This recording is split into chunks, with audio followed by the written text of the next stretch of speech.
a beau crier, quand ce sont les femmes, on dit non, il traumatise sa femme, il frappe sa femme. Mais quand c'est un homme, on se moque de lui. Il est moins sa femme. Non, non, non. Ça existe, c'est déjà possible. Et puis, moi, je dis que tout va. C'est la base, au fait. Regardez, souvent, nous, les hommes aussi, souvent, on exagère un peu.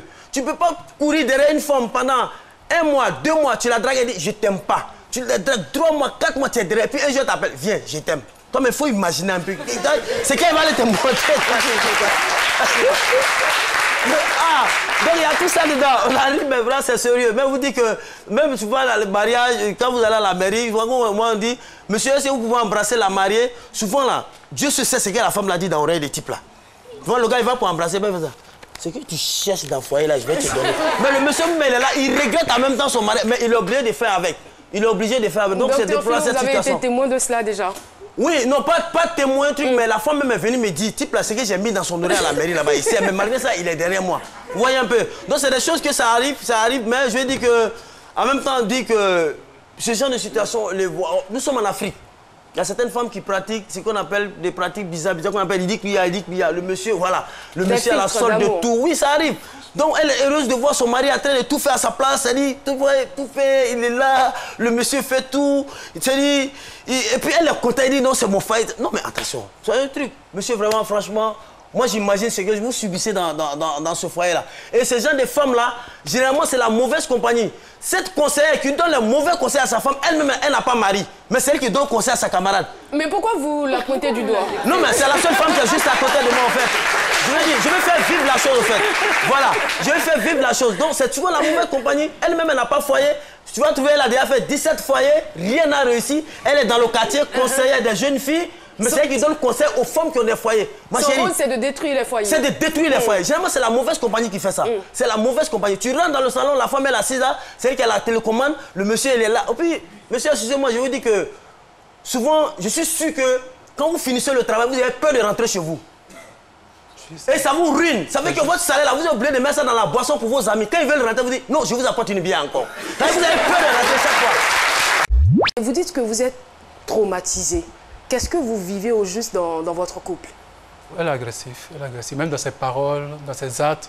Elle va jusqu'à porter main. Bon. Elle vous porte main? C'est ça, c'est ça. Et puis elle n'a pas de remords, elle ne s'excuse pas. Et puis bon, ça continue comme ça. Excusez-moi. Voilà. Comment est votre femme physiquement? On peut voir les images.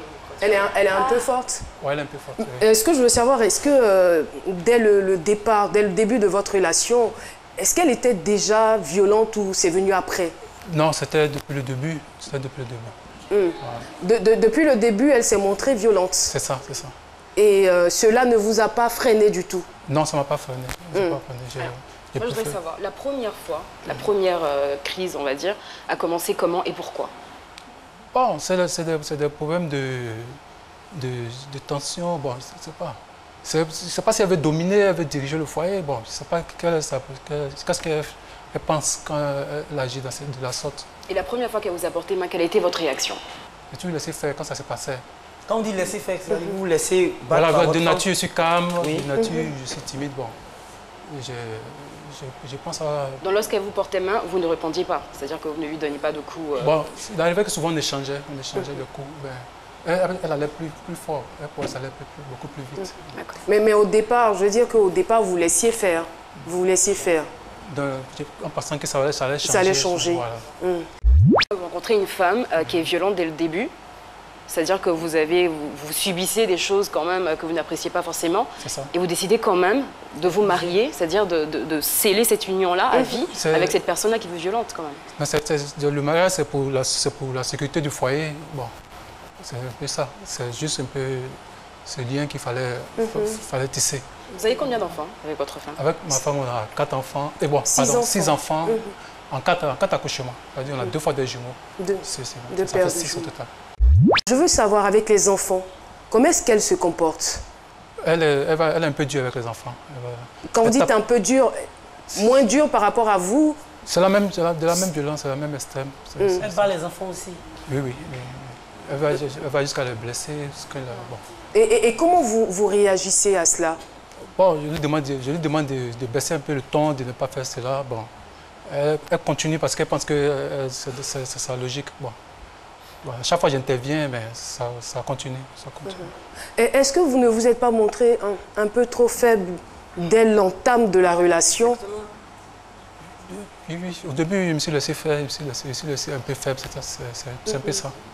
Mais alors, c'est quand même grave. Si vous êtes traumatisé, ça veut dire que les enfants le sont encore 2 fois plus. Alors, qu'est-ce que vous faites pour en sortir? Bon, c'est peut-être rencontrer des personnes spécialisées. Quand vous dites c'est peut-être, ça s'est fait ou pas? Bon, peut-être qu'il y a eu des tentatives avec des religieux, avec des personnes âgées, bon, avec la famille, tout. Il y a plusieurs tentatives, puis il y a longtemps on vit ensemble. Voilà. Donc vous avez approché des personnes. Oui. Est-ce qu'il y a des membres de vos familles respectives qui sont au courant de ce qui se passe? Ils sont tous au courant de ce qui se passe. Mais jusqu'à présent, le problème n'a pas été résolu. Personne n'a réussi à résoudre le problème. Voilà, c'est ça. D'accord. J'ai quand même à ce niveau-là une suggestion parce que, comme Dr Philo le disait, ce n'est pas un cas isolé. Oh, il y en a. Les cas comme ça sont légion. C'est vrai qu'en Afrique, on n'a pas l'habitude de s'exprimer surtout sur ce genre de cas, mais ce sont des cas qui sont quand même légion. Alors, si vous êtes un homme, que vous vous trouvez dans cette situation, que vous soyez un homme ou une femme victime de violence, si vous tentez donc, on va dire, l'option de la famille que ça ne marche pas, si vous tentez aussi l'option des guides religieux que ça ne marche pas, il faut chercher de l'aide au niveau j'allais dire, des assistantes sociales. Dans toutes les mairies, c'est important de le savoir, dans toutes les mairies et dans certaines structures, on a des assistantes sociales. Même la structure, on ne va pas la nommer, la structure dans laquelle vous travaillez a aussi une assistante sociale. Et si, avec l'aide de l'assistante sociale, ça ne marche pas, alors vous devez avoir absolument recours à un psychologue. Je ne sais pas si vous avez franchi ces étapes-là. Est-ce que vous avez essayé de chercher de l'aide à ce niveau-là, avec madame? Bon, avec madame, c'est difficile. On n'arrive pas à s'asseoir ensemble, on ne peut pas s'asseoir 2 minutes pour causer. Mais vous avez tout de même 6 enfants. Oui. Ce qui veut dire que, voilà, il y a des moments où vous avez des choses en commun. Est-ce qu'en ce moment-là, vous ne profitez pas pour discuter du fonctionnement de la maison? C'est toujours vif. À chaque fois qu'on doit en parler, c'est toujours vif. Donc, attention, si je comprends bien, vous ne vous asseyez pas à table pour manger un seul instant? Non. Vous ne mangez pas ensemble? Au départ, oui, peut-être. Non. Matin? Mais vous dormez dans le même lit? Sur le même lit. Mais il y a eu des moments aussi, on faisait chambre à part aussi. Est-ce que vous aimez toujours votre femme? Aimer quelqu'un, bon, moi, c'est accepter la différence qu'il y a avec l'autre, c'est tout. Moi, au début, c'était ça, mais maintenant, nous sommes comme des frères et sœurs. Vous acceptez quand même, je veux dire, la différence de nous qui sommes ici dans ce studio? À condition que ce soit réciproque aussi, c'est ça. L'amour, c'est quelque chose de réciproque, quelque chose qu'on doit vivre, qu'on doit ressentir, voilà, c'est ça. Mais, vas-y. Et vous pensez que votre femme vous aime malgré tout ce qu'elle vous fait subir? Bon, malgré, si je peux le dire, c'est parce que quand j'essaie de lui demander de partir, elle veut toujours rester. Donc dans ce cas, je vois qu'il y a toujours de l'amour. Parce que si quelqu'un accepte de partir, c'est que l'amour est fini. Mais si quand il arrive des moments où je demande à ce qu'elle parte, je demande à ce qu'il y ait une séparation, le fait qu'elle refuse, je vois qu'il y a quand même de l'amour. Il y a encore l'amour qui est là. En même temps, vous-même, vous l'avez dit, le mariage, c'est la sécurité. Donc, quelque part, est-ce que là, on est en train de parler d'amour ou on est en train de parler de sécurité au final? Bon, quand la tension est trop forte, quand ça monte trop, vraiment, ça demande un moment de séparation pour pouvoir réfléchir, un moment de se retirer un peu. Voilà, c'est ça. C'est pas sur le plan papier, c'est juste le temps de voir un peu clair dans la chose. Est-ce que cela vous a déjà traversé l'esprit de vouloir vous séparer définitivement d'elle? Bon, l'expérience que j'ai voulu faire, c'était d'avoir plus de moyens et puis assumer totalement la maison et puis me mettre à part, à côté. Mais ça, c'est l'expérience que j'avais envisagée. Voilà. Mais justement, quand vous parlez de moyens, moi j'ai envie de savoir, est-ce que financièrement parlant, vous êtes indépendant? Si, je suis indépendant. Par rapport à elle? Oui. Comment ça se passe, les charges au niveau de la maison? Bon, les charges, j'assume tout ce qu'il y a pour la maison. Elle ne vient qu'en second plan. Elle fait quoi dans la vie, votre femme? Elle est ménagère, puis elle fait un peu de commerce, un peu de tout. Elle fait un peu de tout. Voilà. Mais vous arrivez quand même à subvenir aux besoins de la famille? Oui, depuis qu'on commence, oui. Mais quand vous échangez, qu'est-ce qu'elle vous dit concrètement? Qu'est-ce qu'elle vous reproche, elle? Bon, il y a des paroles blessantes. Souvent, elle me qualifie de quelqu'un qui n'a pas de moyens. Bon, je ne sais pas pourquoi elle se base dessus, mais c'est pas vrai. Et vous répliquez? Oui, les discussions sont chaudes hein, lorsqu'on s'échange. Les discussions sont chaudes. C'est déjà arrivé qu'elle vous porte main en présence des enfants? Oui. Et puis, toutes nos discussions, ça a été toujours fait devant les enfants. Ça n'a jamais été fait. Ça s'est fait à n'importe quelle heure, tard dans la nuit, à tout moment. Bon, vraiment, c'est vraiment trop. Et puis, elle fait beaucoup d'histoires. Voilà. Elle fait beaucoup les palabres. Ça fait que souvent, même quand je rentre à la maison, j'ai beaucoup peur. Parce qu'elle me demande, mais elle n'a pas fait encore des histoires avec quelqu'un, le voisinage, quelque chose comme ça. Bon. Justement, je voulais vous demander comment est-ce que vous vivez le regard des autres, parce que vous vivez en communauté, pratiquement. Les voisins entendent les cris, on sait que vous êtes un homme qui subit les violences de sa femme. Comment est-ce que vous êtes vu? Est-ce que vous avez l'impression qu'on parle dans votre dos? Est-ce que les gens vous le disent en face? Bon, c'est juste bon, les gens me respectent, Au quartier? Oui, les gens me respectent. Le fait que je vais au travail, je reviens, bon, les gens me respectent. Ils n'arrivent pas à me demander au fait ce qui se passe. Bon. Même s'ils entendent des bruits, ils n'arrivent pas à me demander. Vous n'avez pas de problème avec le voisinage par rapport à votre femme? Non. Elle ne fait pas d'histoire avec les gens autour? Non, elle fait des histoires. Mais moi, avec le voisinage, je n'ai pas de problème. Est-ce que vous avez, vous avez essayé quand même de vous renseigner sur elle, sur l'enfance qu'elle a vécue? Le problème pourrait peut-être tirer ses racines dans cela. Elle a peut-être des problèmes psychologiques. Je n'ai pas d'enseignement sur son passé. Voilà, peut-être que c'est sa famille, c'est tout. Vous avez une femme, vous êtes avec elle depuis 21 ans, d'accord? Elle est agressive depuis le début. Je pense que normalement, vous devez aller vous rapprocher de la famille, essayer de comprendre. Est-ce qu'elle a toujours été comme ça? Est-ce que c'est dû à une situation pour qu'on essaie de comprendre? Parce que elle frappe sa famille aussi. Ouais, avec la famille, monsieur, j'ai plutôt tenté à ce qu'on lui parle, à ce qu'on trouve une solution, mais ça n'a pas abouti. Est-ce que des amis vous ont déjà dit, mais laisse cette femme? Est-ce que c'est déjà arrivé qu'on vous dise divorcer ou... Non, mais quand j'explique à des amis, souvent ils envisagent cette solution.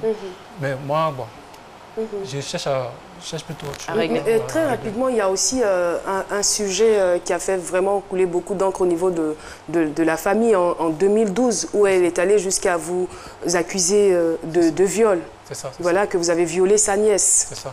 Justement. Oui, j'ai été beaucoup troublé, traumatisé. Ça m'a vraiment marqué. Que la femme à qui vous partagez le livre, vous puisse dire ce genre de choses, mais vraiment, ça m'a beaucoup bouleversé pendant toute cette période. Voilà.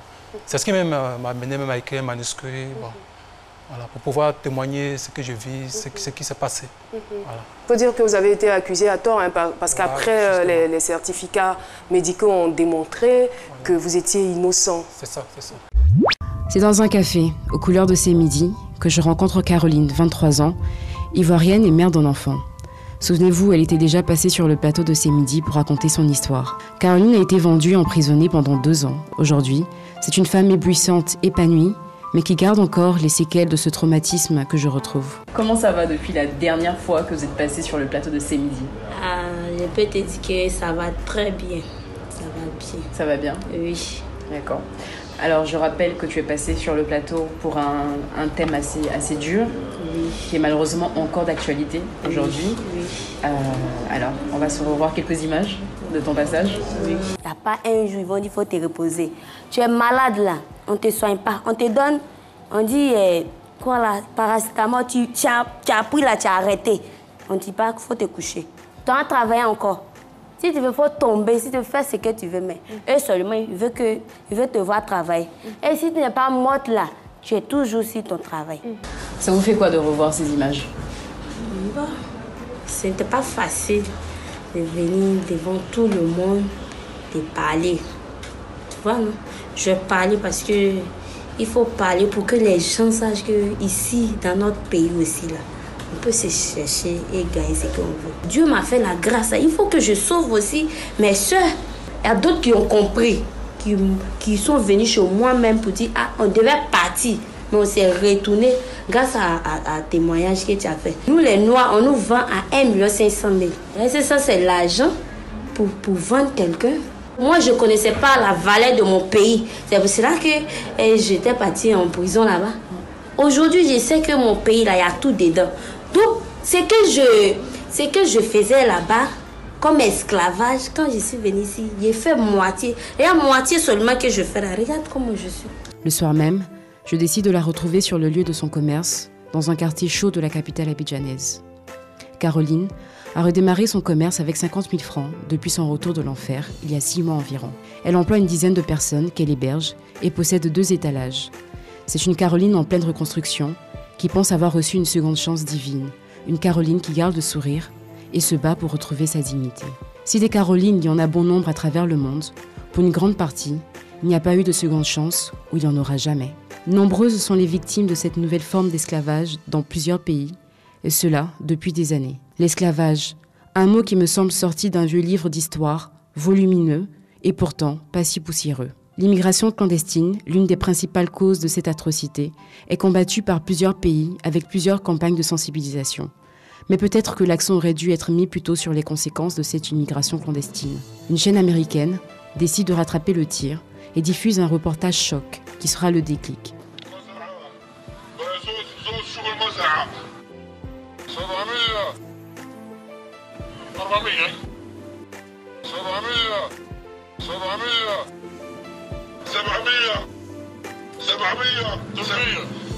Des hommes et en grande partie des Africains vendus comme du bétail aux enchères. Après ce reportage, c'est l'indignation. Impossible de fermer les yeux sur cette horreur, c'est insupportable. Si Caroline nous parlait d'1 500 000 francs CFA, un peu plus de 2 000 €, dans certains pays, c'est beaucoup moins. En allant sur ce marché, vous pouvez acheter pour 200 à 500 € un migrant qui vous aidera chaque jour dans votre travail. Des personnalités sortent de leur silence. Et le premier à donner le là, c'est Claude Iciard, dans un discours virulent, certes, mais qui ne peut laisser indifférent. Aujourd'hui, on est en train de vendre, là, des Africains, des jeunes, nos jeunes. On les enferme dans des cages, puis on les vend au plus offrant. Et ça ne vous fait rien. Moi, le descendant d'esclaves, j'ai la haine. Une vidéo de 3 minutes qui fera près de 3 millions de vues en seulement quelques jours. D'autres personnalités publiques, hommes politiques, sportifs, artistes suivront le mouvement. La toile est incendiée. Des tweets, des statuts, des vidéos, des filtres, une horde de posts, des décors sur des profils pour dire non à l'esclavage, non à la vente de la vie humaine, non. À cet effet, une marche est organisée. Ce sont 6 000 personnes qui descendent dans les rues de Paris pour dire non à ce crime.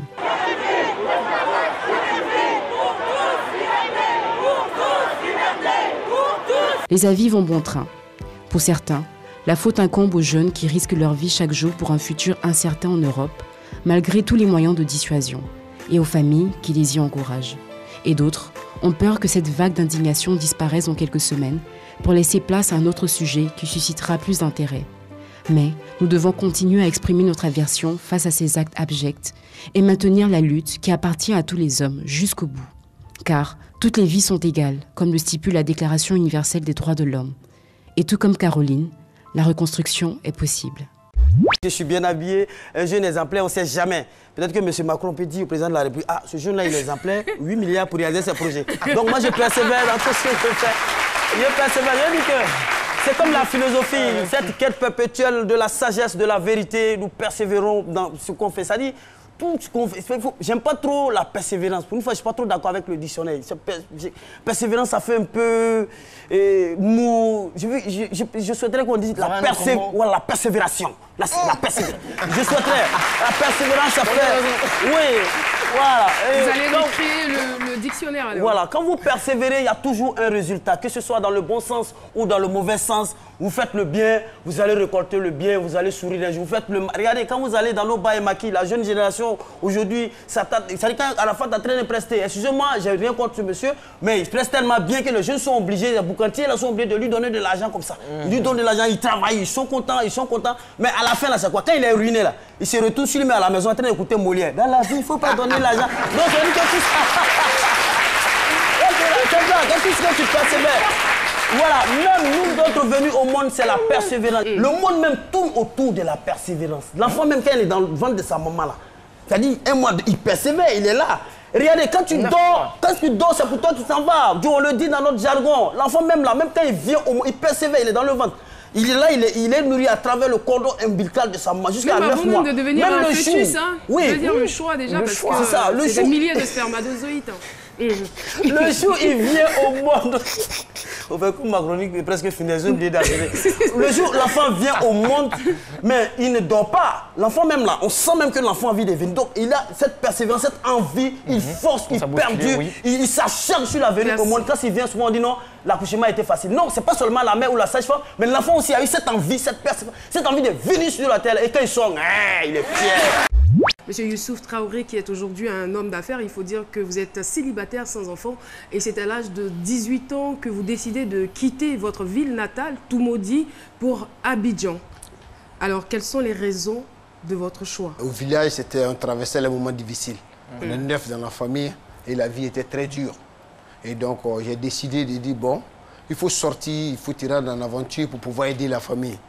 Parce que si tu es en aventure, que tu gagnes, que tu penses à eux, en tout cas, vraiment, ils seront encore plus dans les meilleures conditions. Voilà. Donc, voilà, je me suis décidé un matin et j'ai dit, bon, il faut que je parte. Et qui vous a encouragé dans ce choix?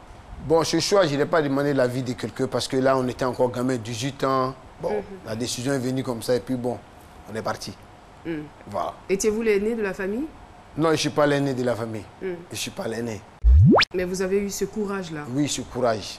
Parce que je suis convaincu que je pouvais aider cette famille. Parce que dans la situation qu'ils vivaient, je ne voulais pas ça. Voilà. Et c'est comme ça que vous quittez Toumaudi pour Abidjan? Pour Abidjan. Et lorsque vous arrivez à Abidjan, vous êtes confronté à quel genre de réalité? Quand je suis arrivé à Abidjan, ce qui m'a vraiment marqué, c'est la situation n'est pas la même chose. Et là, je me posais la question pour dire, mais comment faire pour t'en sortir? Vous comprenez? Donc, je suis resté là et dit non, ceux qui sont là, ils ont fait comment pour arriver là? Ils sont là. Et moi aussi, je peux arriver. Je peux. Donc, je suis resté là et tout doucement... Quand vous dites que vous êtes resté là, c'est où au juste? À la gare. Bah, c'était pas évident pour les téléspectateurs de comprendre. C'est à la gare. Donc, vous arrivez, vous n'avez pas de toit, vous n'avez personne. Oui. Chez qui aller? Non, non, non. Sans Vous êtes père, à la gare. sans mère, personne. Ah. Personne. Et comment vous vivez alors? Pour vivre, on dormait sur le banc. Parce qu'on a des vieux pères aussi qui font partie. Donc, chaque soir, on dort sur le banc. On dort sur le banc. Matin, on s'élève. Allez, on va pour coxer. Voilà comment on fait chaque jour. Et donc, on est resté là. Coxer, ça veut dire quoi? Coxer, c'est quand les clients viennent pour aller à Boaké, à Daloa, à Yamsoukro. Et tu viens, tu dis non, il y a un cas, tu es prêt, tu vas monter. Donc, il peut accepter, il peut ne pas accepter. Voilà. Il peut accepter, il peut ne pas accepter. S'il accepte, tu l'envoies tu l'envoies à la gare. Et puis, quand tu prends le ticket, toi, on te donne 500 en commission. Voilà. Donc, comme ça, on vous survivait avec ça. Mais je veux dire que c'était pas quand même le cas des premiers jours. Dès que vous êtes arrivé, non, vous n'avez pas en même temps du boulot. Non. Parce que les premiers jours, ça n'a pas été facile. Parce que les premiers jours, il n'y avait pas quelqu'un pour dire, bon, tiens, va manger. D'accord. Il n'y avait pas ça. Chacun se cherche. Hein. Chacun se cherche. Et puis, bon, les gens ne me connaissent pas. Voilà. Ils se méfiaient un peu de voilà, ils se méfient. Donc, moi-même, je sortais de la gare pour me promener, voir... si je vois quelqu'un qui est bien, je lui salue, je lui demande 100 francs. S'il me donne, j'achète banane braisée ou bien igname braisé. Et bon, souvent aussi, il y a des restaurants, je vais à côté. Et celui qui finit de manger, je lui dis, ah, tu peux m'acheter un plat de riz? Il dit, ok, il achète, d'autres refusent, d'autres achètent aussi pour moi. Et je mange. Voilà. Et là, après ça, bon, je me suis adapté dans la vie. Je me suis adapté parce qu'il fallait que je m'adapte pour pouvoir m'en sortir. Donc, je me suis adapté au milieu des guerriers de la gare. Ah, justement, parce que c'est un peu la jungle. Voilà, il faut t'adapter. Donc, je me suis adapté, mais plus comme les bons petits. Alors, quand vous dites « je me suis adapté », on veut bien comprendre parce que là-bas, il y a vraiment beaucoup de choses. Les gens n'ont pas de choix, donc il y a le vol, il y a la drogue. C'est la jungle, en quelque sorte. Voilà. Est-ce oui, que vous étiez exposé à tous ces vices-là? Oui, on était exposé à tout ça, mais moi, quand je me suis approché à eux, et moi, j'ai dit que non, moi, je ne peux pas faire ça. Et ils le faisaient pour s'en sortir? Ouais, et ils font ça pour s'en sortir. Ouais, mais moi, j'ai dit non, moi, je ne peux pas faire ça. Parce que moi, je ne suis pas venu à Abidjan pour donner cette image. Non. Moi, je suis venu pour un but Vous êtes sûr que même quand c'était difficile, quand vous n'aviez personne à qui demander de l'aide, vous avez tenu ferme? Oui, j'ai tenu ferme, dormi, boire de l'eau, dormi jusqu'au matin. Oui, parce que j'ai vu ce qu'ils font ne peut pas me servir. Voilà. Donc, par fini, il y a quelqu'un qui a dit non, laissez le petit là. Si vous l'envoyez défaire ça, s'il dit, il ne fait pas, laissez-le. Et voilà comment tout est parti. Et c'est vos photos qu'on voit. Hein? Oui, ça c'est quand on est arrivé. C'est vos photos. Et qui vous a fait cette photo-là? Oh, ça c'est un ami. Je suis bien curieuse de savoir. C'est quoi? Vous êtes venu avec votre drap? Non, ça c'est pas les premières semaines, hein, non. Ça, c'est pas les premières semaines. C'est quand vous avez commencé à travailler. Ça, c'est pas les premières semaines. Et là, on est à quelle gare? Oh, on a la gare du truc, Aïchan Mouri, Saint-Pétro, Abidjan. En quelle année? Oh, en 98. Wow. 98. 98. Wow, vous revenez de loin. Oui. Comme vous le disiez, vous alliez vous débrouiller auprès des apprentis Gbaka pour trouver, c'est des transports en commun pour ceux qui ne savent pas, alors pour trouver des clients à ces transporteurs et on vous rémunérait, vous aviez soit 100 francs, 200 francs, ainsi de suite. Et c'est comme ça que petit à petit, vous arriviez à pouvoir vous nourrir. C'est ça, c'est ça. Donc c'est comme ça, on s'est adapté comme ça de la vie tout doucement. Et on s'est adapté tout doucement. Après, tout allait bien. Hein. C'est comme si quelqu'un qui est à Abidjan, il y a les amis à la gare. Tout allait bien. Tout allait bien. Donc, je m'adaptais bien. Mais ici, en fait, ici en Côte d'Ivoire, c'est-à-dire que, quelle que soit la famille, on a toujours un parent à Abidjan. Oui. Vous n'aviez pas de parents à Abidjan? Moi, je n'ai pas de parents à Abidjan. Je n'ai pas de parents à Abidjan. Je n'ai pas de parents. Mon papa, ma maman n'avaient pas un parent à Abidjan. Mais j'en ai parents dans les autres villes de la Côte d'Ivoire, mais pas à Abidjan. D'accord. Voilà. De Coxeur, vous êtes passé à quoi? De Coxeur, je suis venu au laveur du camion, de car. Ok. J'étais laveur. Et quand les apprentis arrivent de Boaké, ils gardent les cars sont sales, c'est nous on balaye et puis on lave. Et là, ils nous payent 500. Voilà. Par cas? Oui, par cas. Ouais. Quand on finit de laver. Vous avez 10 cas, ça fait 5 000. Là, voilà. Non, non, mais c'est 2 cas seulement qu'on lavait. C'est 2 cas qu'on lavait. Alors, le calcul est vite fait. Vous avez donc 1000 francs par jour. Oui, c'est ça. Donc, on lavait les cas. Donc, les cas arrivaient à partir de 18h jusqu'à 20h. On ne peut pas laver ça pendant les 18h. Donc, ça fait les 22h qu'on commence à laver quand tout le monde a quitté la gare. On lave et puis bon. Matin, l'apprenti nous donne notre argent et puis bon. Nous, on va chercher à manger et puis bon, on va se coucher encore, c'est demain. Parce que là, je me suis adapté à croiser un ami qui était à la gare là-bas, qui m'a dit non, viens, je vais te présenter à le chef des gars, tu vas laver les gars. Donc, pap, je suis quelqu'un qui est courageux, ça, c'est clair. Donc, j'ai commencé à laver les cas, donc tous les apprentis des cas me connaissaient. Donc, quand ils arrivent, ils disent, ah, Noiro, c'est comment? Ça, c'est mon chino. Comment? Noiro. Noiro, c'est mon chino. Ça veut dire quoi? Noiro, quelqu'un qui est noir. Ah, d'accord.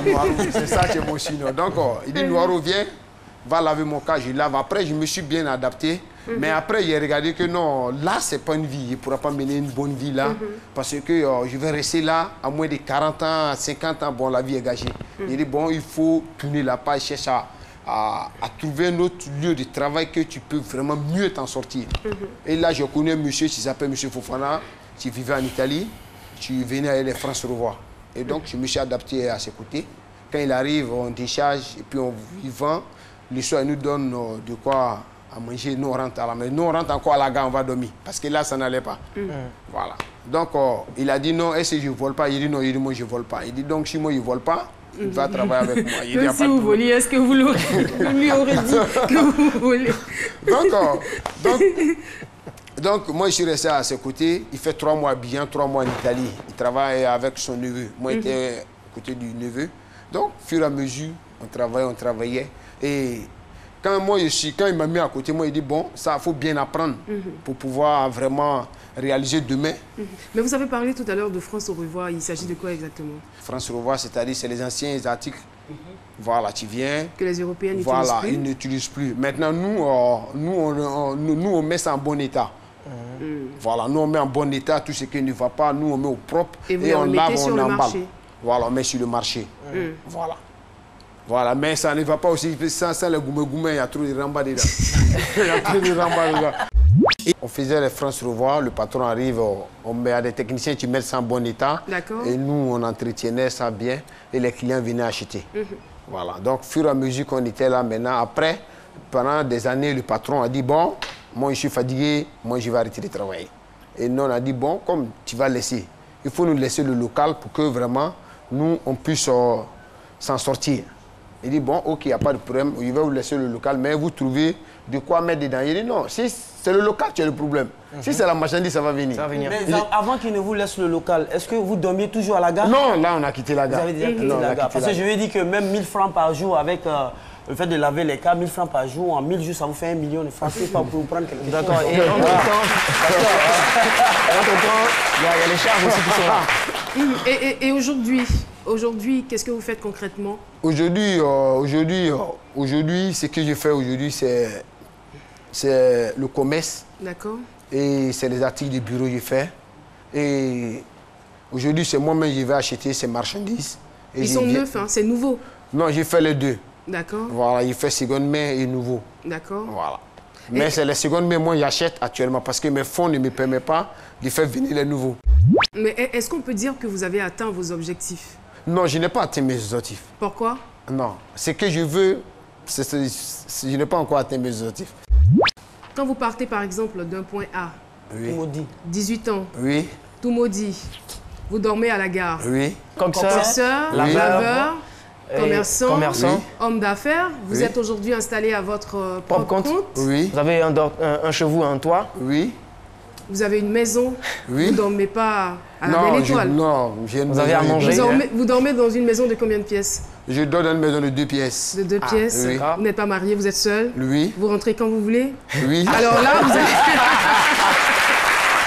Alors là, vous voulez nous dire là, maintenant, que vous n'avez pas atteint vos objectifs? Non, parce que fur et à mesure qu'on travaille, les ambitions s'augmentent. Fur et à mesure qu'on travaille, tu atteins un autre... on part de point A à B. C'est-à-dire que tu atteins un autre objectif, tu penses à l'autre. Voilà. Donc aujourd'hui... Bon, d'accord, moi je conclus pour vous. Les premiers objectifs, j'écris ici, ont été atteints. Par rapport à mon nouveau statut social, j'aspire à de nouveaux objectifs. Point final. Et la situation des parents, parce que c'est la raison qui vous a amené ici à Abidjan. Bien sûr, bien sûr. Est-ce que leur situation a changé aujourd'hui? Bon, leur situation a changé au minimum à 80%.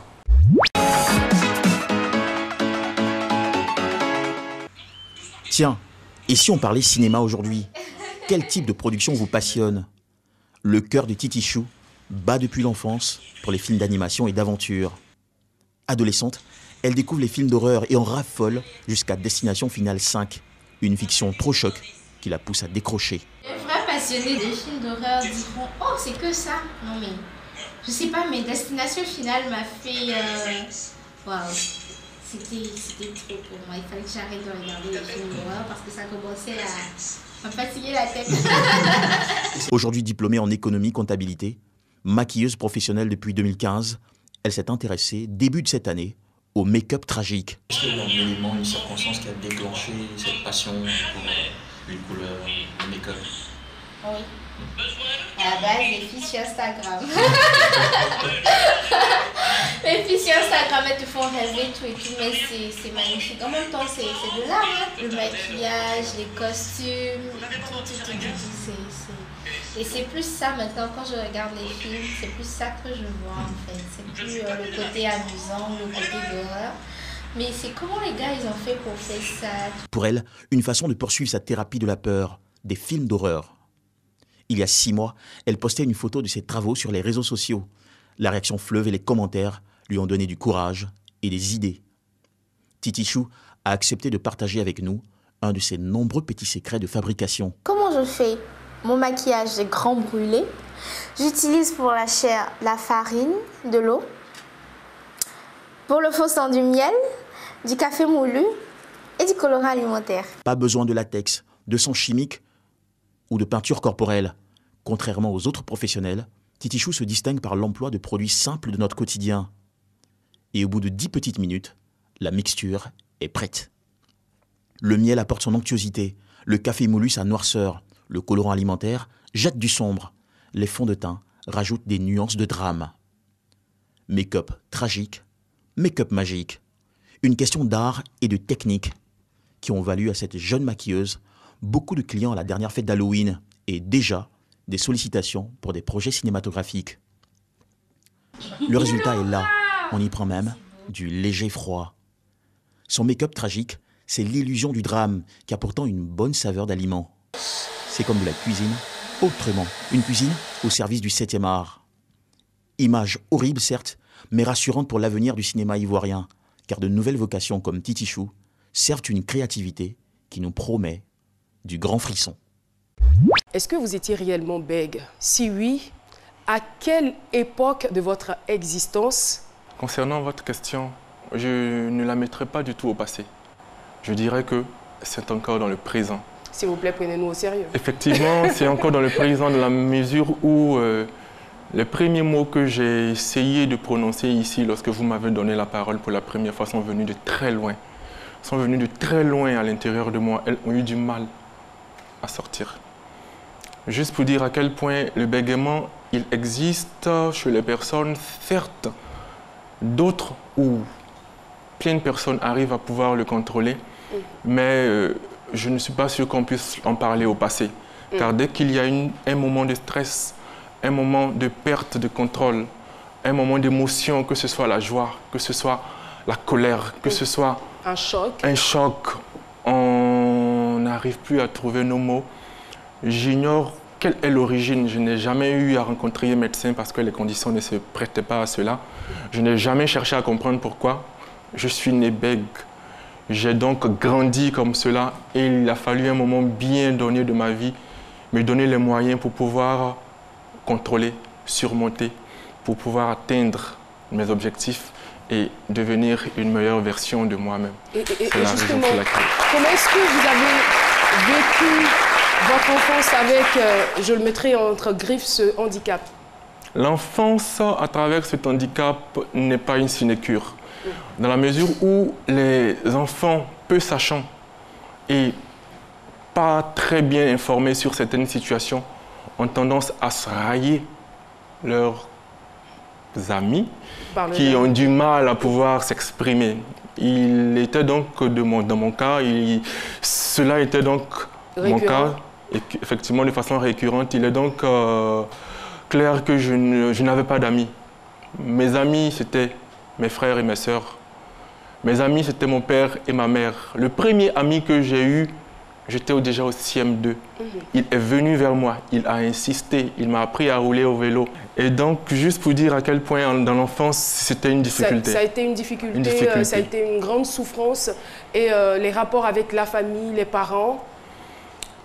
J'ai eu la bonne fortune d'avoir une famille magnifique. Pas beaucoup de moyens, mais beaucoup d'amour. Avec mon père, nous parlions. Avec ma mère, elle nous écoutait. Et donc, vivre dans un environnement pareil et se retrouver dans la jungle auprès d'enfants ou de personnes mal sachantes sur une situation et n'essayant pas de comprendre l'individu, ma famille a été, je dirais, ceux-là même qui m'ont aidé à comprendre tout cela et à supporter. Car mon père me répétait à chaque fois que je suis un garçon intelligent.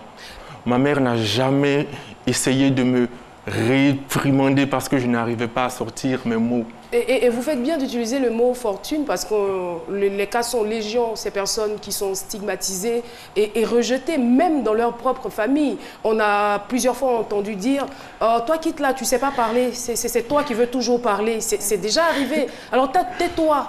Voilà, c'est arrivé et c'est récurrent. Aujourd'hui, vous êtes en train de nous dire que vous avez eu la chance d'avoir une famille qui s'est montrée patiente et qui vous a aidé à avoir une certaine estime en vous. Et c'est important. Effectivement. Et le seul cas dramatique ou grave que je pourrais citer dans mon parcours, c'est l'impact donc de l'image que les gens ont de cette situation-là en dehors de chez moi. Car à un moment bien donné, un enfant, il faut qu'il sorte de chez lui, qu'il parte à l'école. Et j'ai eu la malchance de reprendre pour la première fois ma classe de 3e. Ça a été vraiment une difficulté dans la mesure où toute l'année durant, je ne prenais pas la parole en classe. Je ne prenais pas la parole en classe non seulement par rapport aux résultats que j'avais pu avoir, et aussi par rapport à l'image que je me disais être en train de refléter sur les autres. Je me disais qu'ils pensaient que je n'étais pas intelligent. J'ai repris une classe, je me trouve donc dans une classe de doublant. Pour quelqu'un qui avait déjà du mal à pouvoir s'exprimer, c'était une situation assez difficile. Et je pense l'avoir franchi les premières fois, peut-être dans la classe de première, où j'ai eu à lire mon devoir, mon introduction de philosophie. Et moi, ça m'a marqué. Peut-être que les élèves de ma classe ne seront pas marqués par cela, mais moi, ça m'a marqué parce qu'ils ne m'entendaient pas assez parler en dehors des pauses, des récréations. Et je parlais juste avec ma voisine, ou encore mes voisins de derrière, mes voisines de devant. Et ce jour-là, lorsque j'ai commencé à lire, j'ai senti que la classe était calme. La classe était tellement calme. Ça m'a marqué parce que je me suis dit, ils sont en train de comprendre quelque chose. Il y a quelque chose qui est en train de rentrer. Et j'étais très content. J'essaierai de faire comme eux. Vous arrivez, je veux dire, forcément des jeunes, comme vous le disiez, intelligents, peut-être éloquents aussi. Oui. Est-ce que ça ne va pas développer quelques complexes en vous? Je veux dire, je ne vais jamais arriver à ce niveau. Est-ce qu'ils ne vont pas se moquer, moi, de mon niveau ou de ma façon de m'exprimer? Qu'est-ce qui vous anime une fois que vous êtes en contact avec ces jeunes hommes, ces jeunes gens? Ce qui m'anime, en fait, c'est que je suis de nature à rechercher ce que je ne sais pas. J'ai en question soif d'apprendre. C'est donc la raison pour laquelle je mène beaucoup d'activités. Car je n'avais encore jusque-là pas découvert ce dans quoi je pourrais vraiment exceller. Et tout ce qui m'intéressait un tant soit peu, je m'y mets. Et je m'y mets intensement, passionnément, à fond. Parce que je les ai découverts, j'ai compris que ce qu'ils faisaient, ce qui m'a orienté vers eux, c'était l'action communautaire. J'adore l'humanitaire. J'ai arrêté, du moins, je me suis débrouillé pour avoir mon diplôme de maîtrise pour faire que l'humanitaire. Je n'ai jamais travaillé dans le domaine de formation dans lequel je peux avoir une maîtrise. Je me suis jeté corps et âme dans l'humanitaire et je me suis formé sur le tas parce que je me suis dit, si de là où j'étais, j'avais eu une main tendue pour m'orienter, pour me tirer, pour me montrer la voie, j'aurais progressé plus rapidement. Et le peu que je puisse faire pour transmettre des choses aux gens, pour faire comprendre, pour faire des choses pour les autres. Car pour la petite histoire, lorsque j'étais enfant, quand on me demandait ce que je voulais être, je disais que je voulais être super-héros. Car je lisais, j'étais plongé dans mes bandes dessinées, je voulais être super-héros pour sauver un maximum de personnes. Vous étiez à quel degré de bégaiement? On ne sait pas si c'est un degré moindre ou accentué. Et secondo, c'est de savoir maintenant comment est-ce que vous avez travaillé sur vous-même, à l'intérieur de vous, pour obtenir ce résultat que nous avons aujourd'hui à l'antenne. Merci pour la question. Évaluer le degré de bégaiement d'une personne, c'est dans le domaine médical. Pour ce que j'ai pu vous dire jusqu'à présent, je n'ai jamais eu le moyen de me rendre chez un médecin afin qu'il puisse évaluer mon niveau de bégaiement. Aussi, me concernant, j'estime être dans une posture de bégaiement moyen dans la mesure où, lorsque j'étais en confiance, même si je titubais, je n'avais pas une fluidité langagère, j'arrivais néanmoins à converser avec mes amis, avec mes parents, avec ma famille. Mon bégaiement s'aggravait lorsque ma sœur m'énervait, car c'était son travail. Et là, je n'arrivais pas à placer un mot. Quand nous nous retrouvions devant les parents, je n'avais jamais raison parce que je n'avais jamais l'occasion de placer un mot. Il en était aussi de même lorsque je me retrouvais dans une situation de stress, notamment sentimental. J'avais du mal à sortir les premiers mots. Et je peux dire que le niveau était moyen. Et du coup, en termes de travail, pour en venir à la deuxième partie de votre question, le travail, il est parti, selon moi, sur une prise de conscience qu'il faut que je puisse parler.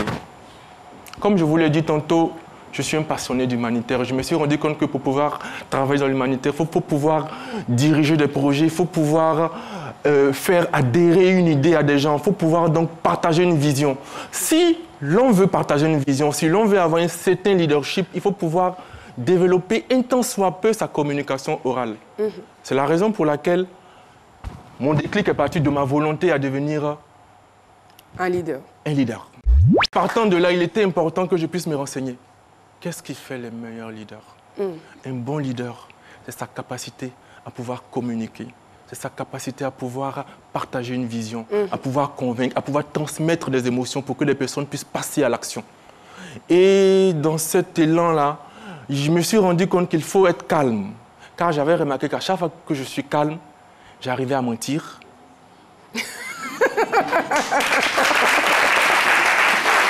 Ne dois-je pas vous saluer pour votre honnêteté? J'arrivais donc à... Ça arrivait très souvent? Non, pas très souvent. Rarement. Heureusement. Pour vous défendre, peut-être. Heureusement. Lorsque j'étais calme, j'arrivais à convaincre mes parents de me donner ce que je voulais.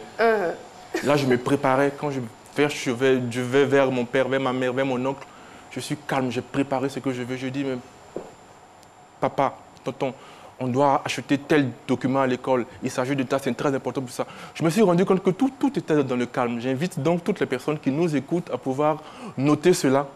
Lorsque nous sommes bègues, que nous voulons partager un message, le premier secret, c'est de pouvoir nous calmer.